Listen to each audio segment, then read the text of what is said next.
মা, আজকে তো 9 নাম্বার রোজা। আজকে ইফতারিতে কি করবা? আজকে ইফতারিতে বিরিয়ানি পাকাবো।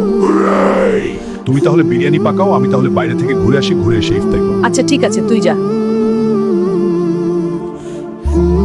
কিরে বন্ধু, রোজা রেখেছিস? হ্যাঁ রে ভাই, রেখেছি। তুই? আমিও রেখেছি। চল একটু হাঁটি। আচ্ছা চল তাহলে হাঁটি। হ্যাঁ চলো। আজকে তো রমজান মাসের দ্বিতীয় জুমা, চল দুই বন্ধু একসাথে নামাজ পড়ে আসি। আচ্ছা তাহলে চল। চল মসজিদে যাই।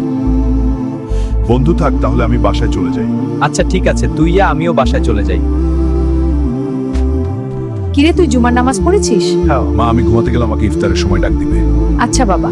কিরে, ওঠ, ইফতারের সময় হয়ে গিয়েছে, আর কত ঘুমাবি? আচ্ছা আমি উঠতেছি, তুমি ইফতারি রেডি করো। হ্যাঁ তাড়াতাড়ি কর।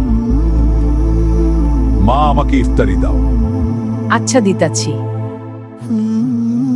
বন্ধুরা, তোমরা যদি হাল্ক ভিডিও পছন্দ কর তাহলে এই নতুন পেজটাকে 10,000 ফলোয়ার করে দাও, ভিডিওটা বেশি বেশি শেয়ার করে দাও।